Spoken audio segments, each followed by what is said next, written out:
اتنا جناب نبی کریم سرور دو عالم صلی اللہ علیہ وسلم کو ام المومنین حضرت خدیجہ سے تعلق تھا. یہ حضرت خدیجہ کی وفات جناب نبی کریم صلی اللہ علیہ وسلم کے لیے بڑی تکلیف کی بات تھی. آپ تنہائی محسوس کرنے لگے. اس موقع پر جناب نبی کریم سرور دو عالم صلی اللہ علیہ وسلم نے یہ فیصلہ فرمایا کہ مکہ کے لوگ تو میری جان کے دشمن، خدیجہ میرے لیے تسلی کا سامان تھی، وہ بھی رخصت ہو گئے. ابو طالب میری حفاظت کیا کرتے تھے، وہ بھی رخصت ہو گئے. تو جناب نبی کریم صلی اللہ علیہ وسلم نے مکہ چھوڑ کے جانے کا فیصلہ فرمایا. آپ نے سوچا کہ مکہ کے قریب طائف کی بستی ہے، تو میں طائف کے لوگوں کو جا کے دعوت دیتا ہوں، اللہ کرے کہ یہ ایمان قبول کر لیں تو میں مستقل طور پر طائف میں جا کر قیام پذیر ہو جاؤں. اس ارادے سے آپ حضرت زید بن حارثہ کو ساتھ لے کر طائف کی طرف نکلے. وہاں تین بھائی تھے جو طائف کے سردار تھے. ایک عبد یالیل تھا، ایک مسعود اور ایک حبیب. ان تینوں کے نام آتے ہیں حدیث میں. آپ ان کے پاس گئے اور آپ نے انہیں ایمان کی دعوت دی کہ بھائی دیکھو، اللہ کے سوا کوئی معبود نہیں، اللہ نے مجھے نبی بنا کر بھیجا ہے، میری بات مان لو گے تو دنیا میں بھی کامیاب ہوگے، آخرت میں بھی کامیاب ہوگے. انہوں نے آپ کا مذاق اڑایا. ایک کہنے لگا کہ کیا تم ہی ملے تھے اللہ کو نبی بنانے کے لیے؟ کوئی اور نہیں ملا تھا.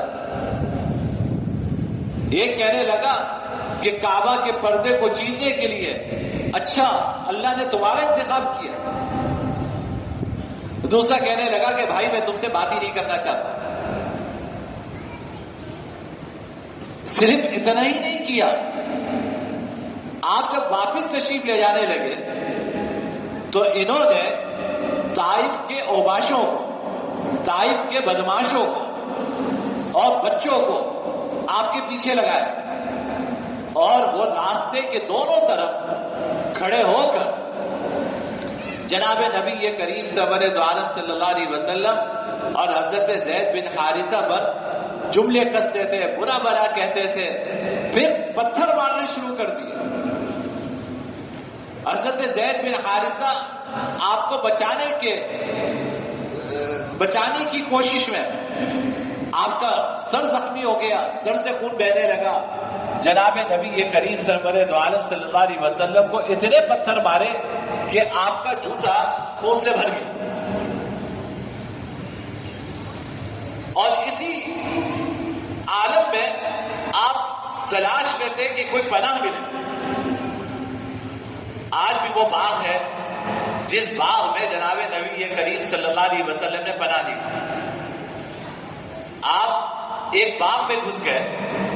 یہ باغ قریش کے دو سرداروں کا تھا، عتبہ بن ربیعہ کا اور شیبہ بن ربیعہ کا. یہ دونوں غزوہ بدر میں مارے گئے، ان کا باغ تھا. آپ وہاں جا کے بیٹھے تو اس موقع پر آپ نے اللہ تعالی سے دعا کی. عجیب دعا ہے، حدیث میں آتی ہے کہ آپ نے کہا اللہم انی اشکو الیک ضعف قوتی وقلت حیلتی وہوانی علی الناس. یا اللہ میں اپنی کمزوری کی شکایت آپ سے کرتا ہوں، میرے پاس اسباب نہیں ہے، میں اس اسباب کی کمی کی شکایت آپ سے کرتا ہوں.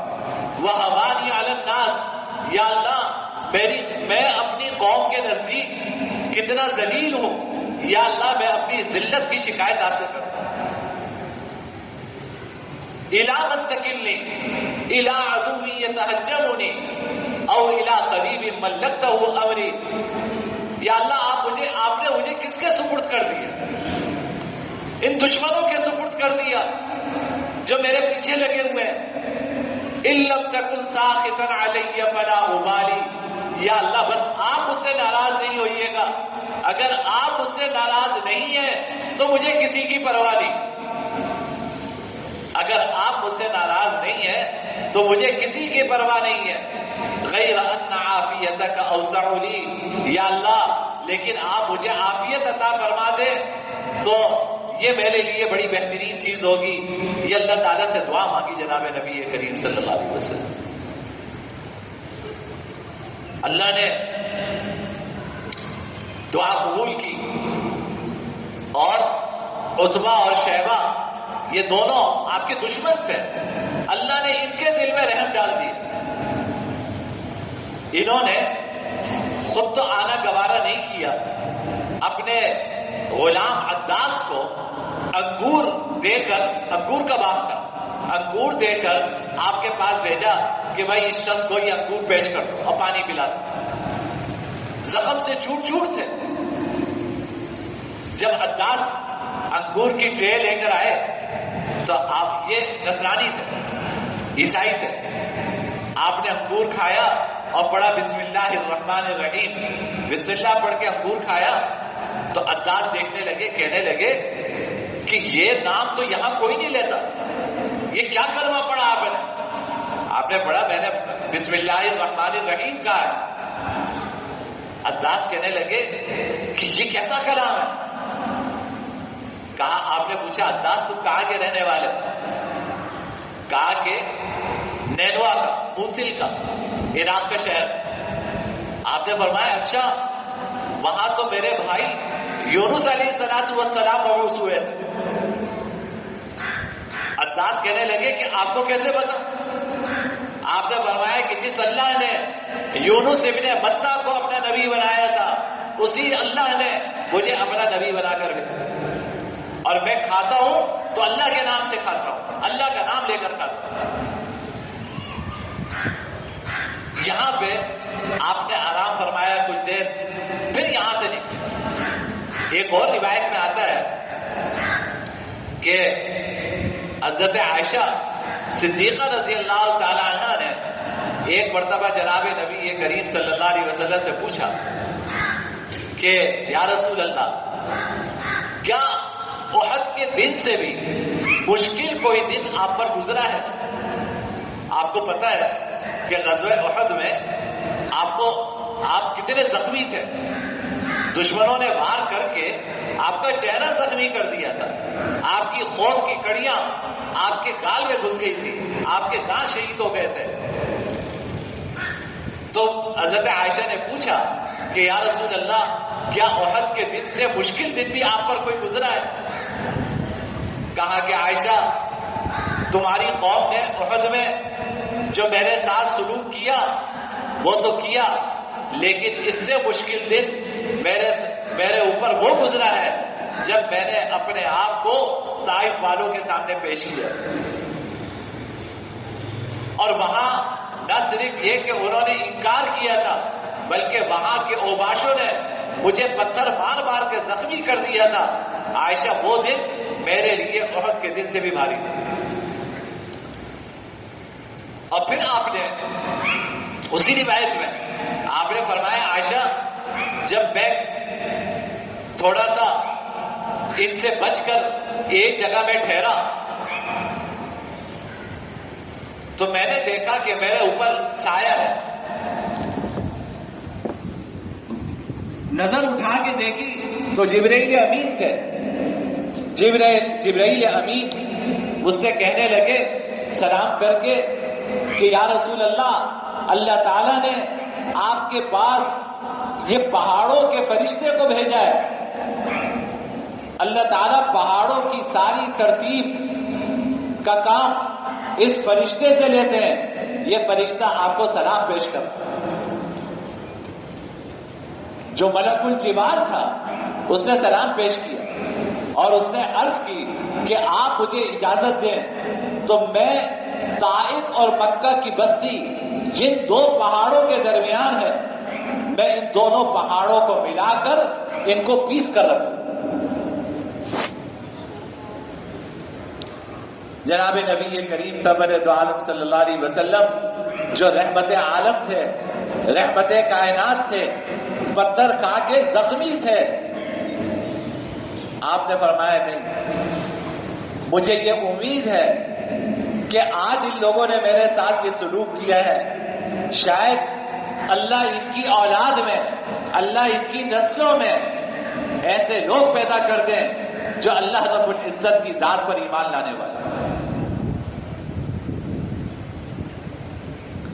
ان کو ہلاک نہ کرو، ان کو تباہ نہ کرو، شاید ان کی نسلوں میں اللہ کسی ایسے شخص کو پیدا کر دے جو اللہ رب العزت پر ایمان لانے والا.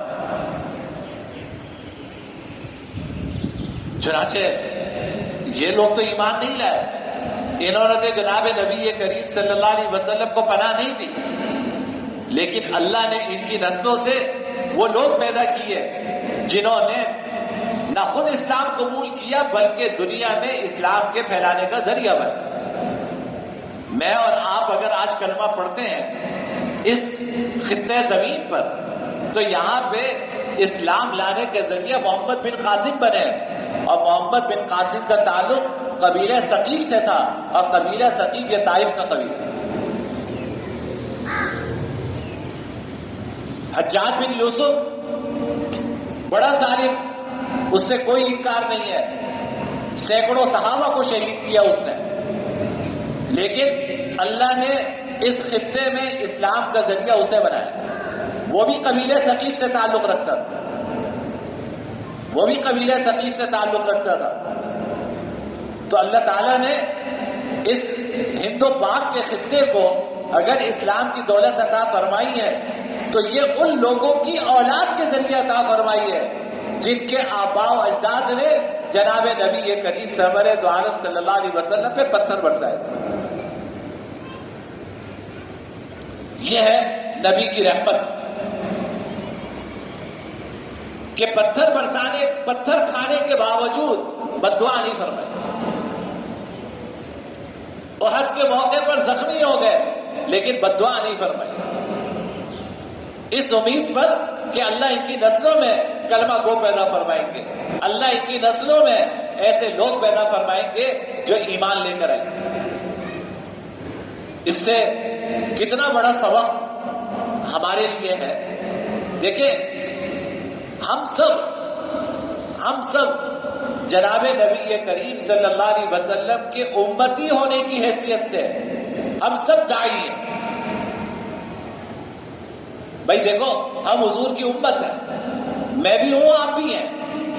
امت ہونے کی حیثیت سے قرآن کریم ہماری ذمہ داری کیا بتلا رہا ہے؟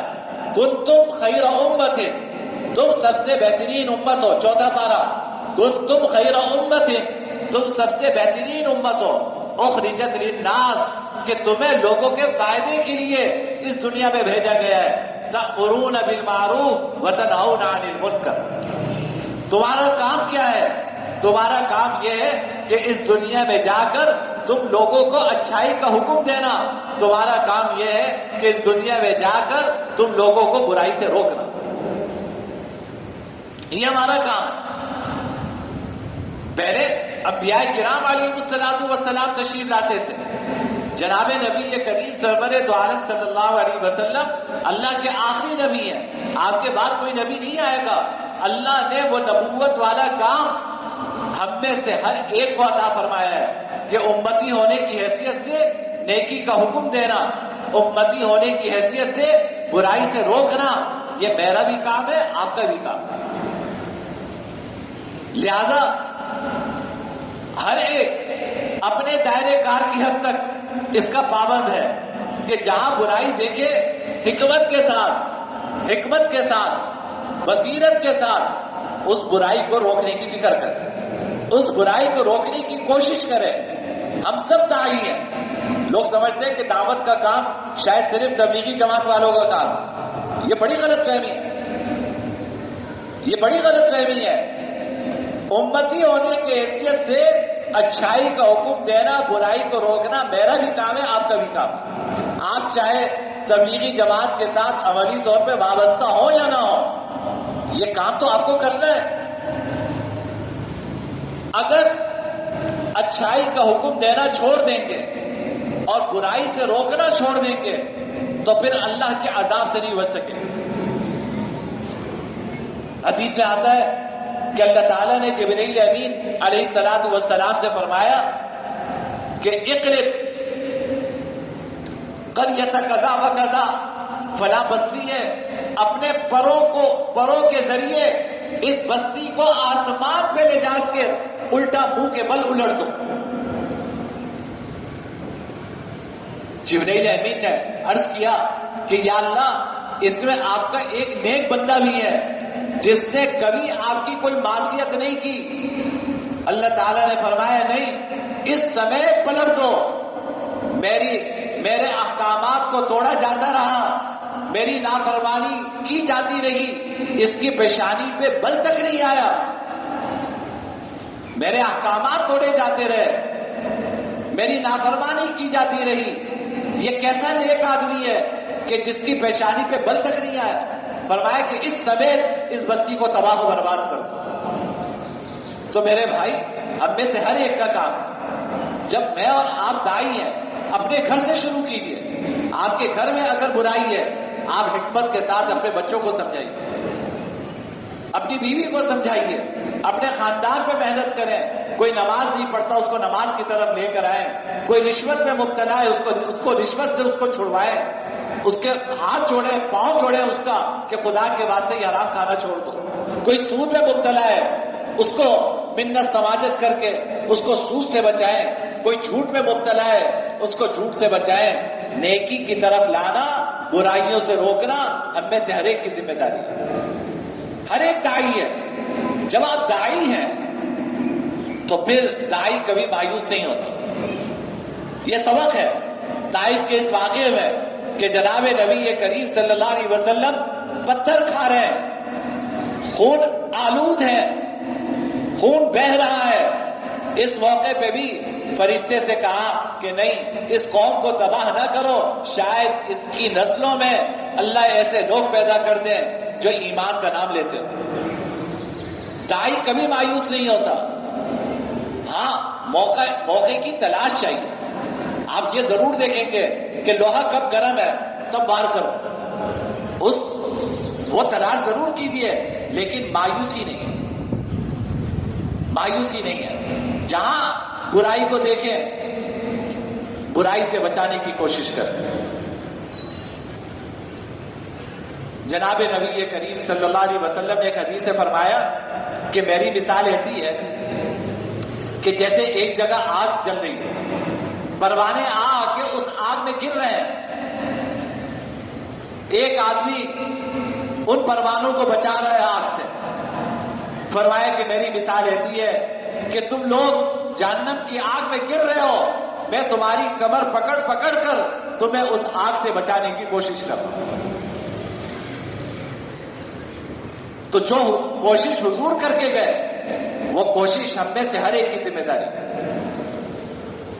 ہر ایک کی ذمہ داری۔ مایوس نہیں ہونا۔ حالات ہمارے ملک کے حالات ہیں، جیسے بھی حالات ہیں، مایوسی کوئی راستہ نہیں ہے، مایوسی کوئی حل نہیں ہے۔ اسی مایوسی میں، اسی اندھیری گھٹا میں آپ روشنی کی ایک شمع جلا دیجیے۔ اسی سے ایک شمع سے دوسری سے تیسری سے چوتھی جلے گی۔ ایک وقت آئے گا، یہ اندھیرا چھٹے گا اور یہ روشنی پھیلے گی۔ اللہ رب العزت مجھے اور آپ کو ان اسباق پر عمل کی توفیق نصیب فرمائے۔ وآخر دعوانا